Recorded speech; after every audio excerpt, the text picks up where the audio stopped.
उत्तर प्रदेश के मुख्यमंत्री आदित्यनाथ जी वे गायों से बहुत प्रेम करते हैं। गोरखपुर धाम है उनका, बाबा गोरखनाथ का पंथ है, नाथ पंथ। उनकी गुरु अवैधनाथ। जब वो मुख्यमंत्री बने तो उनके आश्रम की 4-5 गायों ने चारा खाना छोड़ दिया। वो गायें रोती रही। 10-12 दिन वे अपने धाम पहुंच नहीं सके। फिर जब गए तो उन गायों ने उनको देखा तो बहुत जोर से चिल्लाई गायें। आदित्यनाथ की आंखों में आंसू छलछला गए। उन गायों के पास पहुंचे, गलबहियां डालकर गायों से प्रेम किया और फिर वहां से चलने लगे तो एक गायें सब रस्सी तोड़ने लगी। तो आदित्यनाथ ने आदेश दिया, ये 4-5 गायें जो मेरे वियोग में ज़्यादा विह्वल हो रही हैं, इनको सीएम हाउस लखनऊ पहुंचाइए और वहां मेरे सामने रहेंगी। मैं इनको सुबह शाम देख लूँगा तो ही ये जी सकेंगी, अन्यथा ये मर सकती है। जिस व्यक्ति ने पशु पंछियों को भी प्रेम करना सिखा दिया, वो व्यक्ति कोई साधारण इंसान नहीं है। उत्तर प्रदेश का परम सौभाग्य है। आदित्यनाथ संत है, महात्मा है। अभी मुख्यमंत्री है, फिर भी हैंडपंप में ऐसे चुल्लू लगा के पानी पीने लगता है और अनुशासन भी बहुत टाइट है। उत्तर प्रदेश में महात्माओं का बहुत सम्मान बढ़ा है और आदित्यनाथ अभी बहुत कम उम्र के भी हैं। बड़ी पवित्र आत्मा है। वे गायें उनके साथ में रहती है और उनसे मेरा नम्र निवेदन है, जो गायों का दूध तो खाते हैं फिर गायों को सड़क पर छोड़ देते हैं, ऐसी गलतियां कृपया न करें। अपनी गाय को अपने घर में स्थान दीजिए। ये गाय जहां रहती है वहां बीमारियां नहीं फैलती हैं। गाय की सांस, गाय का मूत्र, गाय का गोबर, ये वातावरण में स्वास्थ्य की हवाओं को पैदा करता है।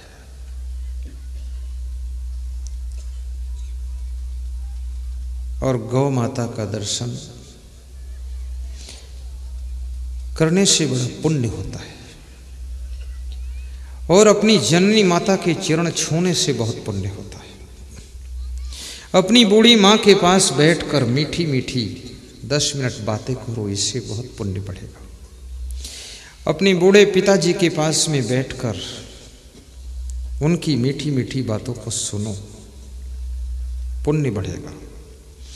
तुम्हारे बूढ़े माँ बाप, बूढ़े दादा दादी, अब कुछ उनके अंदर और तमन्ना नहीं है, सिर्फ यही तमन्ना है कि मेरी फैमिली के बेटे बहू सब सुखी रहें, संपन्न रहें और मेरे से प्रेम से बोल दिया करें, मेरे पास बैठ जाया करें।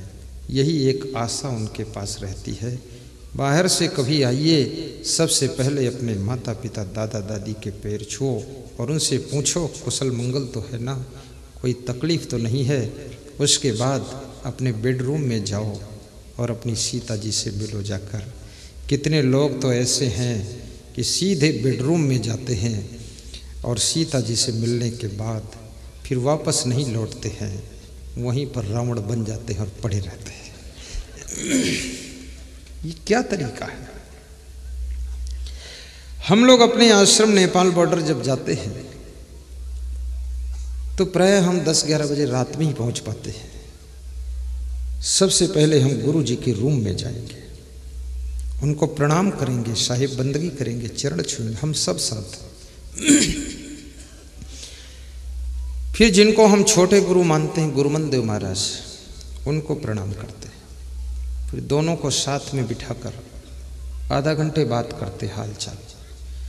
फिर कुछ ले जाते हैं प्रसाद, वो खिलाते हैं और उसके बाद उनको सुला देते हैं। फिर हम अपना आकर के विश्राम करते हैं। याद रखना,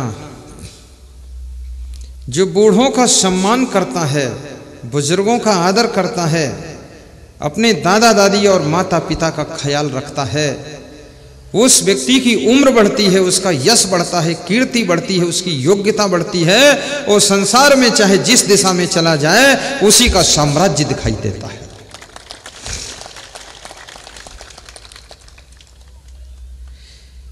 अपने घर के बुजुर्गों से नाराज भी मत हुआ करो। कोई बात से उनकी चोट लग जाए उसे सह लिया करो, गांठ मन में न बनाया करो। और कहते हैं बात की चोट को जो सह ले वो तपस्वी होता है। डंडे की चोट सहना आसान है, बात की चोट सहना कठिन है। और यदि चोटदार बात किसी ने आपको कही है तो वो आपको बहुत सुधारना चाहता है। जो आपको डांटता है वो आपका ज़्यादा हितैषी है, और जो माँ आपको थप्पड़ मारती है कभी, वो ज़्यादा तुम्हारा कल्याण चाहती है। और यदि तुमको माँ बाप कुछ कहना सुनना बंद कर दें, रोकना टोकना बंद कर दें, तो समझ लो उनके दिल में स्थान तुम्हारा कम होता चला जा रहा है। अब वे तुमसे बोलना नहीं चाहते हैं, वे समझ जाते हैं कि मेरा बेटा धीरे धीरे कंस बन गया है, रावण बन गया है, अब बोलना ठीक नहीं है, अन्यथा जेल में भी डाल देगा। बोलते नहीं फिर है। और मनुष्य एक ऐसा प्राणी है जिसको डांटने की जरूरत है। इसको डांटने वाला और समझाने वाला हर उम्र में चाहिए, और जिनको समझाने वाले हर उम्र में मिल जाते हैं उनसे भूल चूक गलती कम होती है, और उनको पश्चाताप का शिकार नहीं होना पड़ता है। और डांट खाने की इच्छा किसी की होती नहीं है। सबको डांट बहुत बुरी लगती है। डांटने वाले के पास में तुम बैठने से भी कतराते हो कि उनके पास नहीं जाएंगे, क्योंकि वो डांटेंगे। और जो मीठी मीठी चिकनी चुपड़ी इधर उधर की बातें करते हैं, तुमको बिगाड़ने में तुले हुए हैं, उनके पास ये तुम्हारा पागल मन बैठने में बड़ी खुशी मानता है, और वहीं जाकर के तुम बातें सुनते रहते हो और तुम्हारा पूरा खोपड़ा बिगड़ जाता है, तुम बर्बाद हो जाते हो। याद रखना, कड़वी बात सुनने के लिए भी कलेजा तैयार कीजिए, वो कड़वी बातें ही तुम्हारे अंदर की बीमारियों को निकाल कर बाहर करेंगे।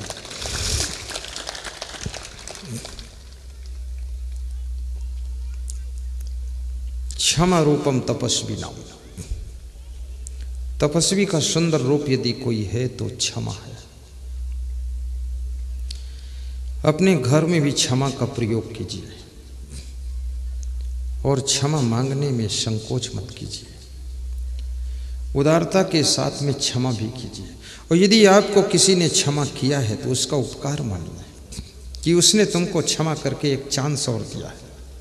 अभी सुनहले चांस को खोइए मत, अच्छी तरह से कार्य कीजिए। और यदि आपसे किसी ने क्षमा मांगा है, इसमें तुम्हारा सम्मान बढ़ता है कि वो आदमी आपके पास में झुक गया, कर शरणागत हो गया, सिलेंडर हो गया। अब उसको एक बार सुधरने का अवसर भी दे दीजिए। बहुत बड़े बाणासुर भी मत बनिए। भगवान श्री राम में क्षमा का गुण भी बहुत था। परशुराम ने राम से क्षमा मांगा था, क्षमा हो क्षमा मंदिर दो भ्राता। ऐसे परशुराम महात्मा है, परशुराम अंशावतार है। और परशुराम ने बहुत तपस्या किया है, लेकिन परशुराम के अंदर क्रोध बहुत है। कई बार लोगों के अंदर क्रोध ठंडा ही नहीं होता है, बहुत भयंकर क्रोध भरा रहता है। और क्रोध के बहुत रूप होते हैं। कुछ लोगों के अंदर क्रोध विरोध तो नहीं करेगा, पर अंदर अंदर उत्पात करता है। कितने लोगों का क्रोध बोलता तो कुछ नहीं, पर अंदर मन में ठान रखा, कभी दांव मिलेगा तो गला दबाऊंगा। और कितने लोगों के अंदर ऐसा क्रोध है कि अंदर ही अंदर उनका खून खौलता रहता है। कितने लोगों के अंदर ऐसा क्रोध आता है कि खुद का भी नुकसान करते हैं क्रोध में। अपना सिर पीटते हुए देखे गए लोग। आपको ससुराल में आने रहने बसने का मौका मिला है। ससुराल में कोई प्रतिकूलता हो, दुख हो, कृपया सह लीजिएगा, क्योंकि ससुराल को पाने के लिए, पति को पाने के लिए, ससुराल आने के लिए तुमने अपना घर छोड़ा, माता पिता, भाई बहन, सखी सहेली को छोड़ा है। तो जरा यहाँ कोई दुख हो तो सह लेना। बहुत जल्दी नाराज होकर, क्रोध में आकर के ससुराल से वापस भाग बच जाना मायके को, क्योंकि मायका तुम्हारा स्थायी स्थान नहीं है, ये ससुराल तुम्हारा सेंटर स्थायी है। यहाँ गम खाकर रहो। कितनी लड़कियां ससुराल जाती हैं, तुरंत अपनी माँ को फोन लगाती हैं कि माँ, आज सासू ने मुझको डांटा था कि चाय में चीनी कम क्यों डाला है। पल पल की खबर अपनी माँ को।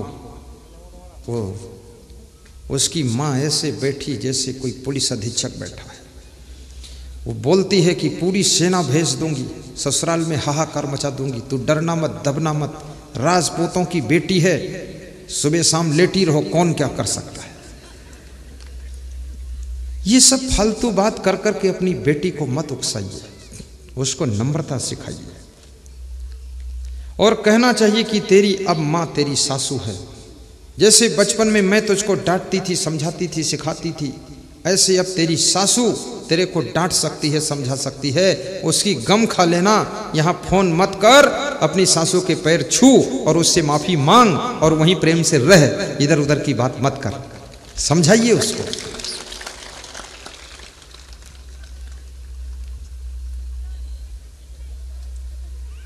और हर पति को चाहिए कि अपनी पत्नी को सताए मत। जब तुम्हारा विवाह नहीं होता था, हर मंदिर में जाकर के तुम आशीर्वाद मांगते थे। राम जी के मंदिर में हाथ जोड़ा कि हे राम, आपको तो सीता मिल गई, हमको कोई सुनीता ही मिल जाए तो ठीक है। कृष्ण के मंदिर में तुम गए, हाथ जोड़ा, गिड़गिड़ाए बहुत कि भगवान तुम्हारे पास 16,108 हैं, एक दो कम ही रखते, हमारी तरफ भेज देते, हम तो खाली पड़े हैं। हनुमान जी के मंदिर में गए, तुम तो ब्रह्मचारी हो, तुम्हारे हिस्से की तो कोई होगी ना, वो तो भेजो इधर, हमारे साथ शादी हो जाए। सारी देवी देवताओं का सुमिरन करते हो तब शादी होती है, और जब शादी हो गई दारू पी करके अपनी पत्नी को परेशान करते हो, ये बहुत बड़ा पाप है। याद रखना, अपनी पत्नी को प्रेम से रखिए। शिव जी भी अपनी पत्नी पार्वती को देवी कहकर पुकारते थे, भगवान श्री राम भर्या कहकर पुकारते थे, और तुम अपनी पत्नी को चुड़ैल कहकर पुकारते हो। ये क्या है तुम्हारा घर?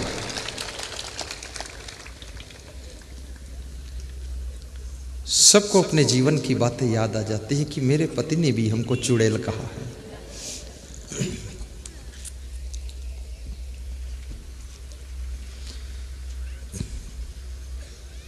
बातें समझ में आई अब हमारी, झूठी है सारी दुनियादारी।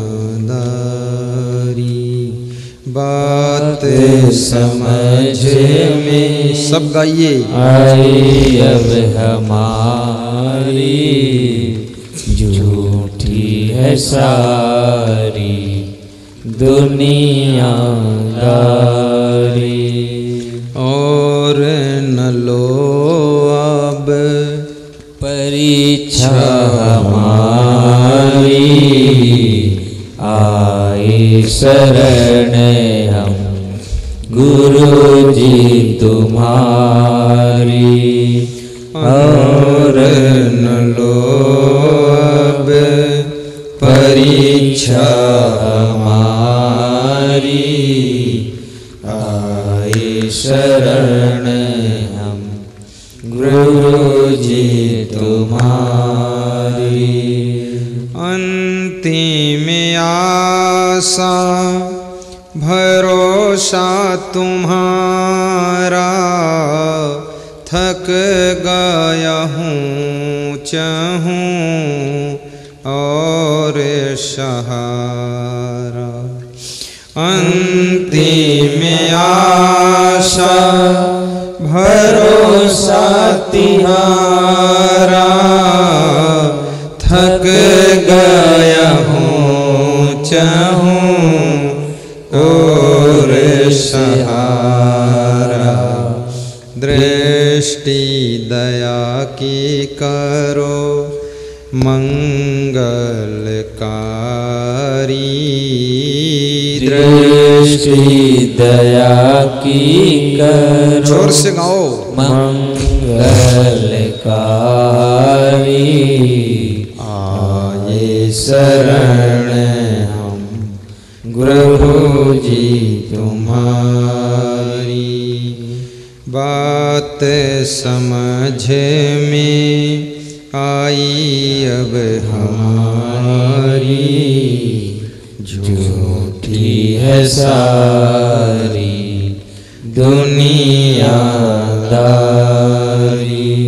और न लो अब परीक्षा हमारी, आए शरण हम प्रभु जी तुम्हारी।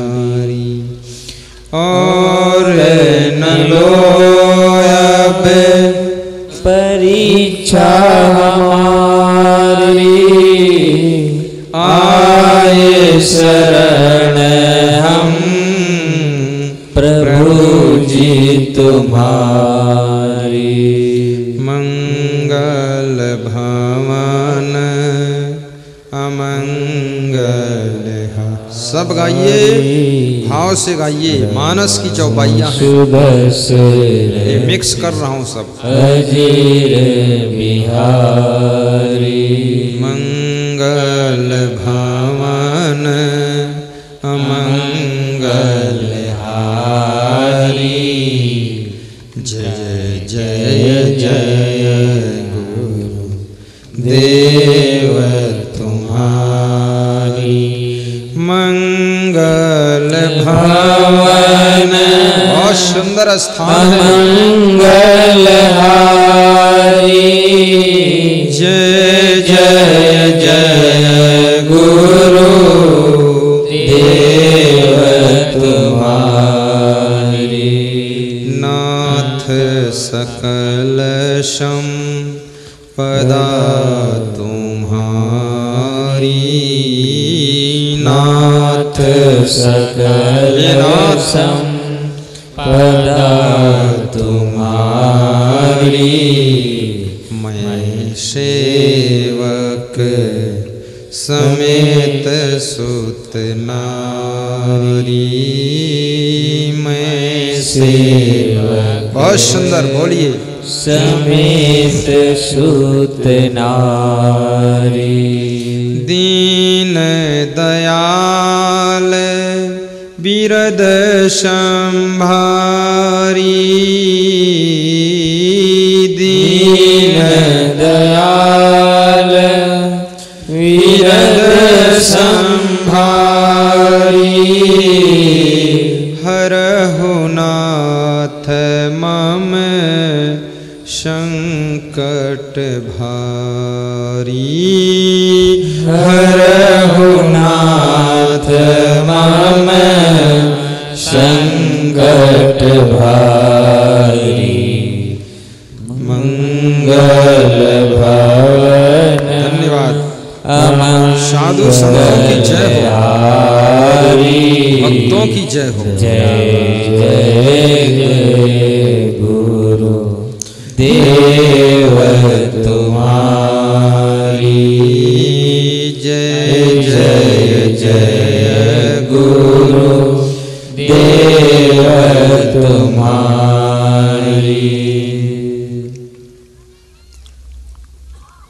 भगवान श्री राम से परशुराम क्षमा मांगते हैं। परशुराम अंशावतार भगवान है, श्री राम पूर्णावतार भगवान है, ऐसा मानस में लिखा है। परशुराम श्री राम को कठोर बोलते हैं। जो कठोर बोलता है वो अंशावतार है, जो कठोर सह लेता है वो पूर्णावतार है। फिर परशुराम क्षमा मांगते हैं। क्षमा मांगना भी भगवान का लक्षण है,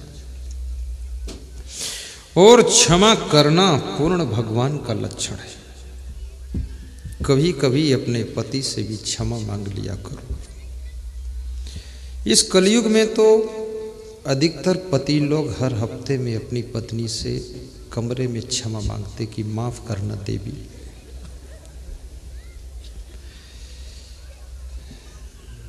और बार बार बोलते नारी शक्ति नारी शक्ति। तो तुम नर क्या हो?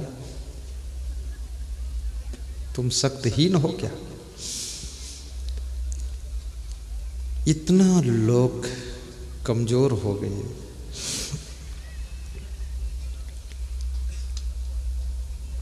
पति का स्थान पूज्य माना गया है। गुरु का स्थान पूज्य होता है। शिष्य को गुरु आशीर्वाद देता है।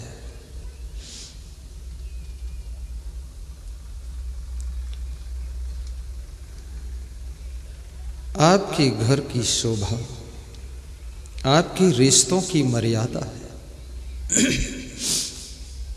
जो रिश्ते में बड़ा है वो भी बड़ा है, जो उम्र में बड़ा है वो भी बड़ा है। धनम वृद्धा, जो धन में बड़ा है वो भी बड़ा है, जो पद में बड़ा है वो भी बड़ा है, और जो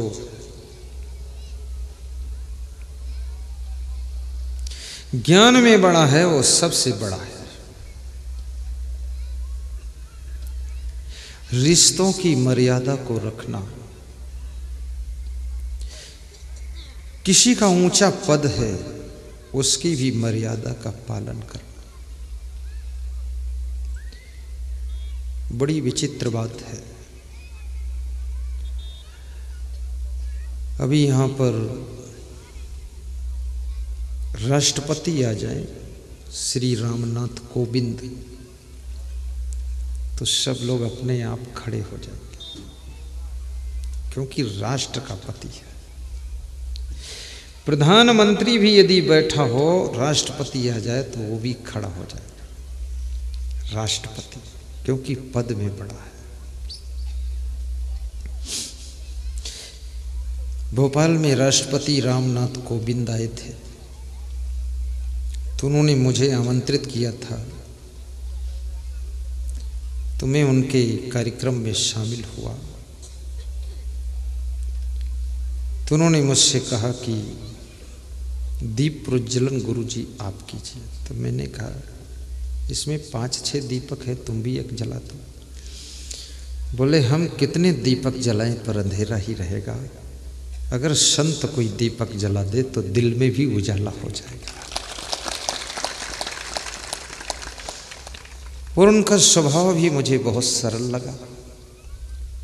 फिर लास्ट में उन्होंने आमंत्रित किया कि आप हमारे राष्ट्रपति भवन आइए, और मैं बड़ा भक्त आदमी हूँ, मैं सोचता हूँ कि आपके सत्संग को कैसे बढ़ाऊँ पूरे भारत के अंदर, आओ वहाँ सलाह करते हैं। तो मुझे जाने का भी वक्त नहीं मिला, इच्छा है कभी जाऊँगा, कब जाऊँगा ये पता नहीं, क्योंकि इन मर्यादाओं का पालन करना तुम्हारा धर्म है। धनम वृद्धा, धन में जो बड़ा है वो भी बहुत बड़ा है। अभी कल यहाँ पर दीपक जोशी आए थे, शिक्षा मंत्री विधायक, तो चरण छूकर आशीर्वाद लिया, और मैंने कहा मेरे साथ गाड़ी में बैठ जाओ। बोले नहीं, हम पैदल चलेंगे। फिर थोड़ी दूर चलने के बाद हमने कहा आओ बैठ जाओ। बोले नहीं नहीं, हम तो पैदल आपके साथ बैठे। मैं शिक्षा मंत्री हूँ, विधायक हूँ, वो सब ठीक है, लेकिन संत का दर्जा, आप ज्ञान में बड़े हैं, आप वैराग्य में बड़े हैं, हम तो शिक्षा मंत्री 5 साल के लिए हैं, फिर पता नहीं मंत्री होंगे कि क्या होंगे, लेकिन आपका दर्जा गुरुदेव बहुत बड़ा है, आपका सम्मान हम करते हैं। सम्मान। ज्ञानम वृद्धा सर्वम भवेत्, ज्ञान में जो बड़ा है वो सबसे बड़ा होता है।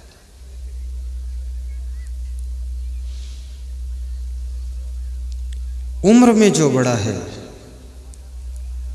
उसका भी मर्यादा रखना चाहिए। हमारे साथ में बहुत बड़ी उम्र वाले भी एक दो साधु हैं, जैसे रामदास, गणेश दास। खड़े हो गणेश दास, ये देखो इधर आओ। ये गणेश दास छत्तीसगढ़ उड़ीसा बॉर्डर से, रामदास, जवाहर दास,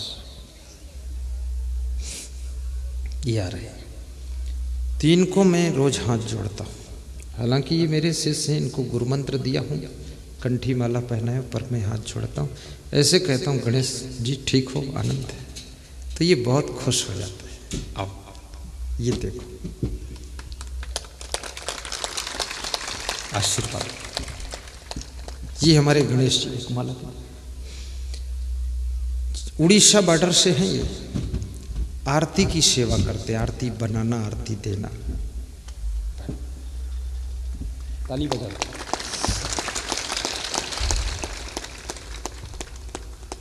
बुजुर्ग हैं, इनकी उम्र का भी सम्मान है। ये सब भागवत में लिखा हुआ है। ताली बजाइए जोर से। विराज जी बैठिए साहब। सरल स्वभाव न मन को टिलाई। मुझसे कह रहे थे कि मैं घर पे था, एक नंबर की खेती करता था, और आपके साथ आया हूं, जो सेवा दोगे एक नंबर की करूंगा।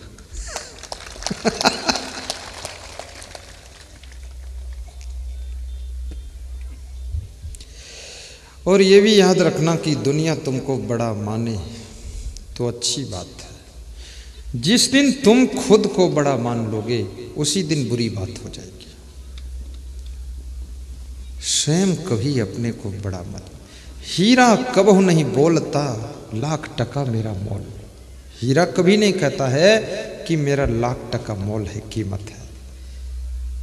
वो तो जौहरी बोलता है, सुनार बोलता है, पारखी बोलता है कि ये लाख टका का हीरा है। दुनिया आपको कहेगी आप बड़े हो, ये शुभ है। तुम खुद कहते घूमो कि मैं बड़ा हूं, ये आपके लिए अशुभ का सूचक है। और याद रखना, जो लोग तुमको बड़ा मानते हैं उन लोगों को कीड़ा मकोड़ा मत मान लेना। ये उनकी देन है कि तुमको बड़ा मानते हैं, तो उनको भी तुम समझ बूझ कर रखना, क्योंकि वे बड़ा मानते हैं इसलिए तुम बड़े हो। अगर कोई तुमको बड़ा मानने वाला नहीं खड़ा होगा तो तुम्हें बड़ा कौन कहेगा। इसलिए छोटे लोगों के कारण तुम बड़े हो, बेटे के कारण तुम बाप कहलाते हो। बेटा नहीं होगा तो बाप कौन कहेगा, शिष्य नहीं होगा तो गुरु जी कौन कहेगा, और भक्त नहीं होगा तो भगवान कौन कहेगा। इसलिए भक्त का भी आदर भगवान रखते हैं।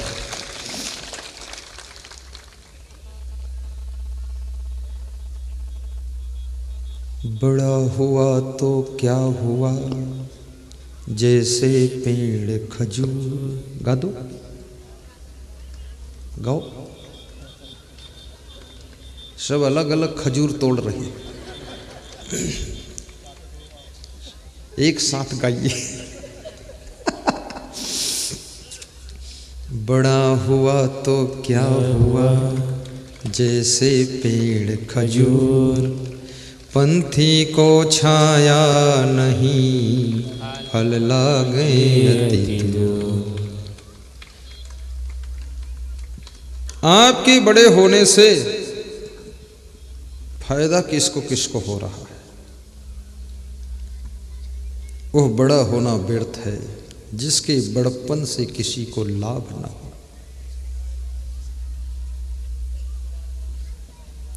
फूल खिले, वह फूल सार्थक फूल है जो आसपास के वातावरण को सुगंधित बनाता है। तुम बड़े बनो तो बड़ा होना तभी तुम्हारा सार्थक है, जो आसपास लोगों को भी मदद कर दो, तभी तुम्हारे बड़प्पन की महिमा है।